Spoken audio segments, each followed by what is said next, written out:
అవును మొన్న మీరు అడుగుతలేరుగా నేనే చెప్తా. మీకు ఏది అడగాలో కూడా తెలుస్తలేదు మీకు మీడియాకి అయితే. రాజగోపాల్ రెడ్డి గారిది వెంకరెడ్డిది అదేంది భయ్ నాకు అర్థం కాదు. ఆయనకి ఇస్తే ఈయన బిక్తారు, ఈయనకి ఇస్తే ఆయన తీస్తారని మీలకు అదన గాంధీభవన్ మీడియాలో ఇస్తున్నారు. అరే అవును ఏముంది ఇప్పుడు నల్గొండ ఆడందరూ టాప్ లీడర్లే కదా. టాప్ లీడర్లు అంటే ఇప్పుడు సరే పెద్దలు జానారెడ్డి గారు కొంత వయసు రీత వారు కాంగ్రెస్ వాళ్ళ పిల్ల మన ఎవరు మన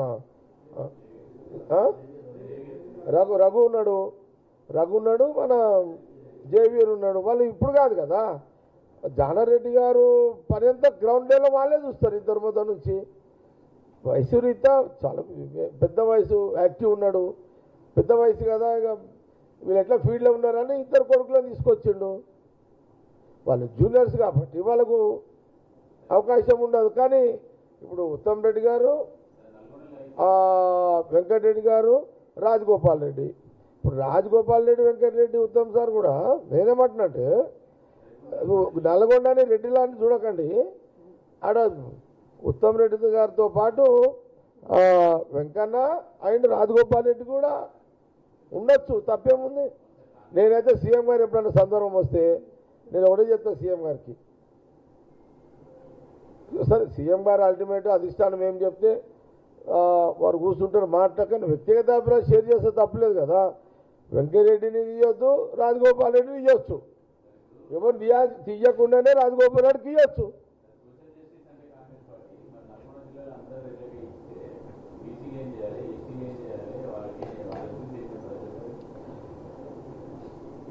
ఎవరైనా బీసీలు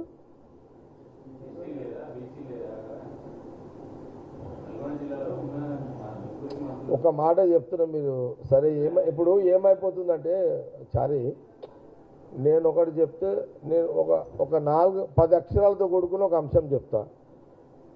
ఈ రోజులలో ఏమైపోతుంది అలా 5 అక్షరాలు కట్ చేస్తారు, 4 అక్షరాలు వేస్తారు.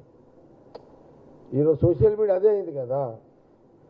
ఇగో ఎస్సీలైనా రెడ్డిలైనా ఎస్సీలమైనా బీసీలమైనా ఒక రాజకీయ పార్టీ నడపాలంటే డబ్బులు కావాలి. ఫస్ట్ డబ్బులకు కులాలు లేవు, మతాలు లేవు. డబ్బులకునే కులాలు మతాలు. డబ్బు పెడితేనే రాజకీయం చేయగలుగుతాం.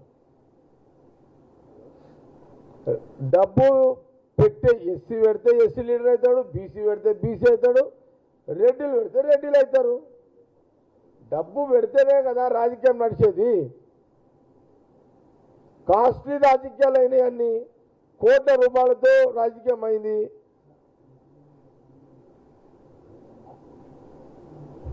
ఇప్పుడు నేనే అనుకుంటుంటా 2004లో నామినేషన్ వేస్తే ఎమ్మెల్యేనైనా.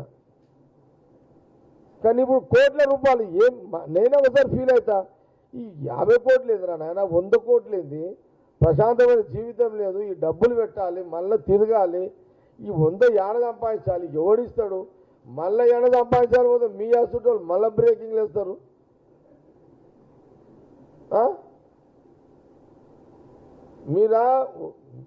మీడియానే తప్పంటలేను, మాకా కోట్లు పెట్టాలి, మళ్ళీ కోట్లు ఆడ సంపాదించాలి. మరి ఏడన్నా ఏదైనా పని చేసి ఆ కోట్లు సంపాదించామని పోతే మళ్ళీ మీ బ్రేకింగ్ లేనా మళ్ళీ. మరి మేమేం కాలేనా? ఎస్సీ మళ్ళీ చెప్తున్నా డబ్బులతో కూడుకున్న రాజకీయం అయిపోయింది కాబట్టి.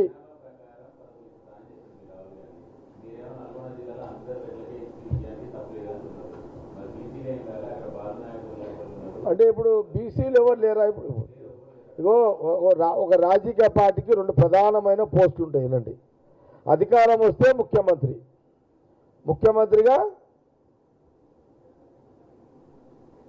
కాంగ్రెస్ ముఖ్యమంత్రిగా రేవంత్ రెడ్డి గారు ఉన్నారు ఇప్పుడు ఇక్కడ. తర్వాత ఏ పోస్ట్ వాల్యుబుల్ ఉంటుంది? పీసీసీగా బీసీ ఉన్నాడు కదా.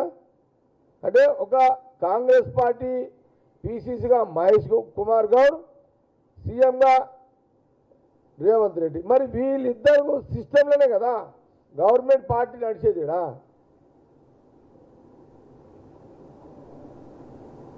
అంటే అధికార పార్టీ ముఖ్యమంత్రిగా ఆయన 100 అయితే కాంగ్రెస్ పార్టీ పిసిసి ప్రెసిడెంట్గా బీసీ నాయకుడు ఈయన 100. ఇంతకంటే మీకు ఉదాహరణ ఏం కావాలి? మీరు ఎప్పుడైనా, నేను మీడియాని అడుగుతున్నానే మీకు, తెలంగాణలో బీఆర్ఎస్ గవర్నమెంట్ ఉంది 10 ఏళ్ళు, ముఖ్యమంత్రి ఓసీ, బీఆర్ఎస్ పార్టీ ప్రెసిడెంట్ కూడా ఆయనే కదా. మరి ఎప్పుడైనా మీరు కేసీఆర్ గారిని, మీరు బీసీ ముఖ్యమంత్రి ఓసీ కదా, మరి మీరు సీఎం అయినాక బీసీ ప్రెసిడెంట్ ఎందుకు చేయలేరని గాంధీ భవన్ మీడియా వాళ్ళు ఎవరైనా అడిగిరా?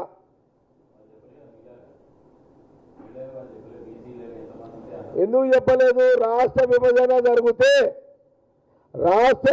జరిగితే తెలంగాణ మొదటి ముఖ్యమంత్రి దళితుడే ఉంటాడు అని కేసీఆర్ అన్న మాటని మీడియా ఎందుకు 10 ఏళ్ళు అడగలేకపోయింది? ఎందుకు అడగలేదంటే మీరందరూ భయపడ్డరు. యాడ లోపల పడేస్తారు.